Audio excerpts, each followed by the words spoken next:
Tere, mina olen Kristjan Sepp, Eesti esimese jõulukuuskede e-poe looja ja ma räägin teile, kust oleks võimalik siis jõuludeks omale imeline jõulupuu tuppa tuua. Selleks on mitmeid variante.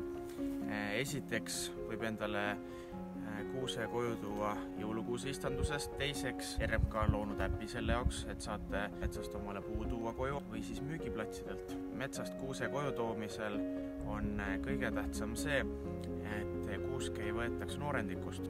Kuusk tuleks võtta kas kraaviservadelt, kus tal ei ole võimalik kasvama minna, või siis elektriliinide alt, kus samuti kuused kasvama ei lähe. Kolmas variant on ka tegelikult, seda tuleb ise hinnata ning see olukord, kus te tõesti näete, et sellel kuusel ei ole võimalik suureks ja ilusaks puuks kasvada. Kui olete omale kuuse metsast välja valinud, siis kindlasti ei tohiks kuuske poole pealt ära lõigata. Lõigake see puu nii madalalt kui võimalik maha ja siis saate selle endale kodus paraja pikkusega valmis teha. Ning kui kuusk on juba jõudnud koju, siis on kõige tähtsam, kuidas seda kuuske säilitada.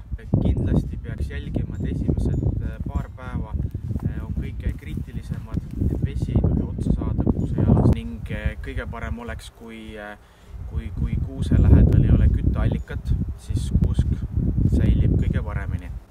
Aga lisaks siis metsast toodud puudele saab ka värske puu tellida endale e-poest.